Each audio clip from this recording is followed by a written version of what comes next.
Hey guys, what's up? It's been a minute. Haven't seen y'all in how long? Look what a mess my room is. If you really like this picture of LK.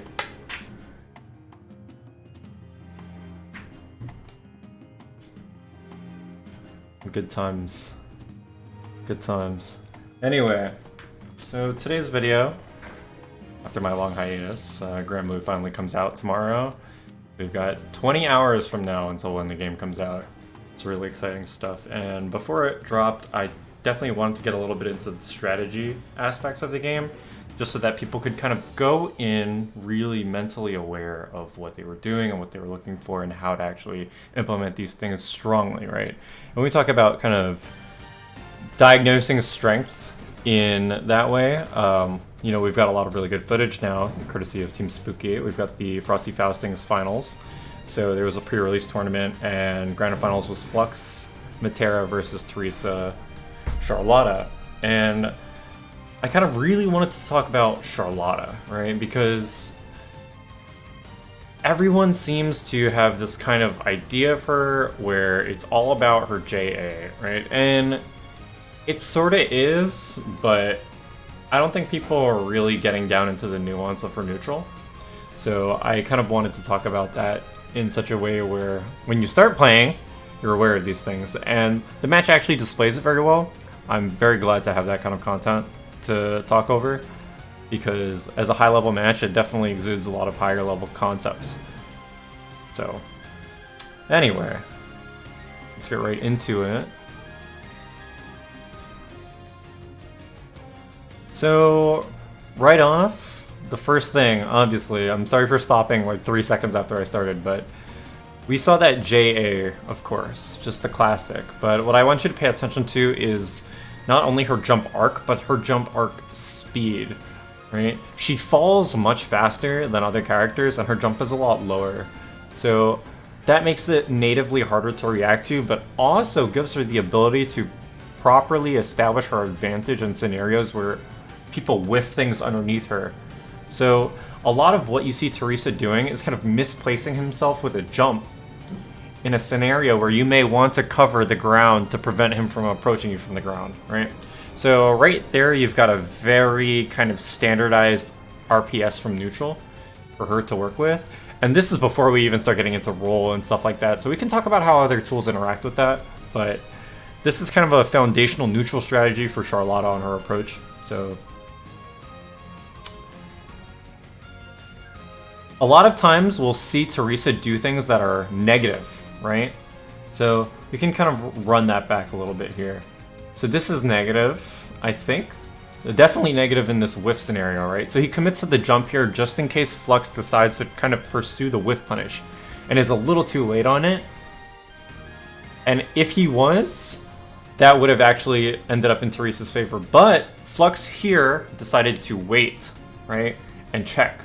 See what was going on, and then correctly intercepts the anti-air. But what does he give up for that, right? So we're not really thinking about what hasn't happened, but we should. Because the alternative here was, if Teresa stayed on the ground, and Flux was waiting to anti-air the jump in, Teresa could have taken that slight negative frame advantage and actually turned it into something that he could work with, and pursued from there despite not having a stagger option, right? So it's about forcing your opponent to kind of keep up with you, and that's kind of the core idea of what people call like guerrillaing, right? You force your opponent to keep up with you. A lot of times, if they commit to kind of intercepting you in some way with a button, you'll be able to take advantage of that. So Charlotta is really good at that, and Teresa, I'm sure you'll be able to see, has very good confirms off of stuff like this. So let's see. A lot of times his damage reward is much higher than what people are currently able to respond with in terms of anti-airs. So it's a very low commit guess at the moment, but I think it'll kind of change, right? So that was a beautiful answer from Flux right there. I'm sure you saw it. Let's see. So he blocks this overhead, and it's negative on Charlotta's end. She's about -4, I believe. So Flux goes for this move, which actually catches the jump. Right? So catching the jump here was a great thing for that normal because it also establishes his advantage on the ground. So if he tried to kind of press another button, he probably would have gotten stuffed anyway. But he did end up getting hit out of the jump. So that button is probably a great response to that -4 situation, just because of the kind of options it covers.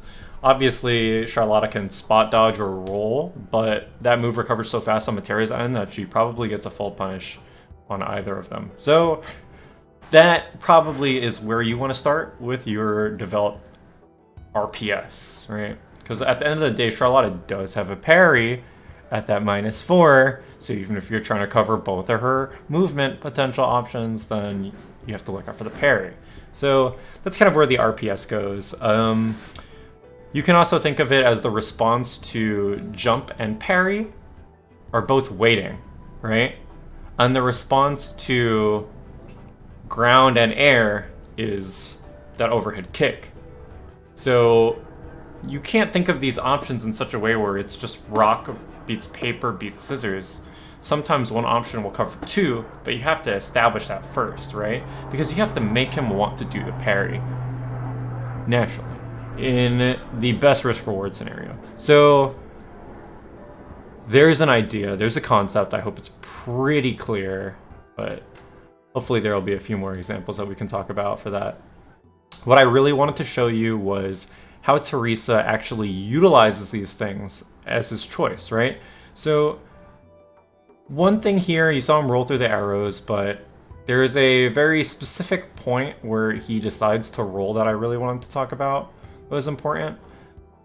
A lot of what you should be paying attention to is kind of establish frame advantage on a lot of far range neutral things, right?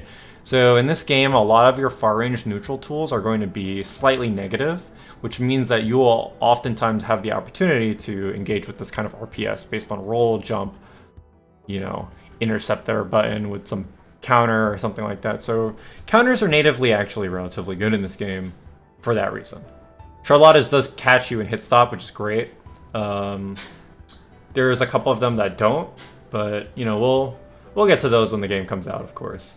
So I think it might be the next match. I think I'm just gonna go ahead and skip along, but of course you can see the amount of damage that, you know, Teresa's able to convert all of these guesses off of is just much higher than what Flux is able to output, especially stuff like that, like, you know, anti-air, and then the reward is not really in his favor. So I could definitely see it being a kind of like very early game thing, just hard to keep up with, and you know, that's just the nature of it, of course. As our game's gonna develop, certain things will become stronger or weaker, but I think Charlotta does have the potential to kind of keep up, especially with the parry, right? So that is just something to think about. So let me go ahead into the next match, and I'm gonna keep it pretty concise.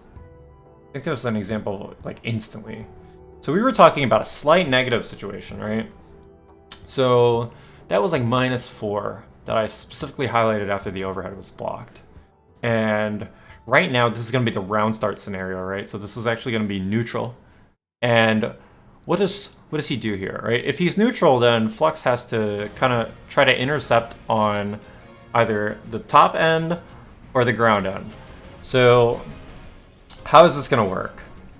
So instantly, Teresa goes for roll and actually gets past the arrow rain, but another good thing about arrow rain that I'd want to kind of highlight, that I think comes up a little bit later, is it's actually completely vertical, right?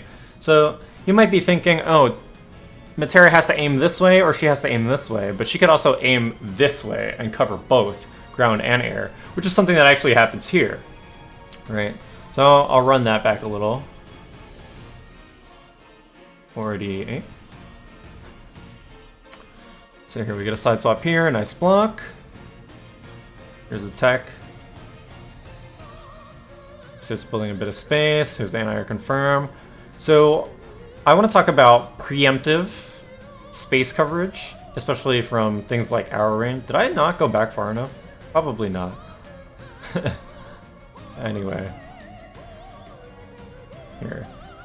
So right here, we get a bit of space established, and because he's established the space, he can visually commit to this as a very safe option to cover Teresa's approach. And Teresa actually rolls into range of it. If he jumped, he'd also end up in range of it, of course, right? But this is something that did not work out at round start just because of the spacing, but also, now he's, you know, confirmed the distance. He's actually able to cover the approach properly, and it actually works out, right? So the thing is that is naturally much slower of an option, right? So it has a built-in anti-air capability in the first shot, which is, I think it's air unblockable, but the actual, you know, complete vertical coverage is a lot slower, but it's pretty pervasive, right? So you want to also think about being able to use tools like that. They're much slower, but, you know, you'll have the time and place. You just have to be able to recognize them, but you also have to recognize what they do, right?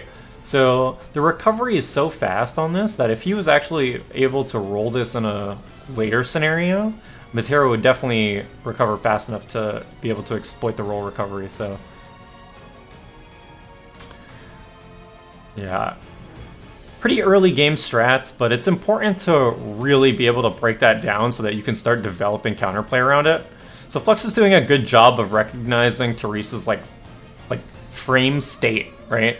If he is like on the ground or like where he could potentially be at what point in time while moving, and that's something that Matera, I think, is really going to excel at. She's going to be able to move while kind of exploiting your positioning, but it takes a lot of awareness. So, you know, skill-based games, let's go, right? Anyway, I think that's most of what I wanted to cover. I think that gives a pretty good explanation of what Charlotta is actually trying to do, especially neutral, and why it's so effective right now. It's just, you know, her reward is so high, and it's really good, just in terms of reward so far. And of course, she has the little demon flip stuff too. But yeah, right now this pressure is like super suffocating for people, and I'd say they're getting gorillaed on because we can't really correctly intercept things without good training mode, but you know, it'll come in due time. So, well, it'll come in 19 hours and 49 minutes. Or you can watch her blow her up with this super. Boom. Not for long. 19 hours, baby. Anyway, I think that about covers what I wanted to talk about. Hopefully gives you a really good idea of what Charlotta's doing.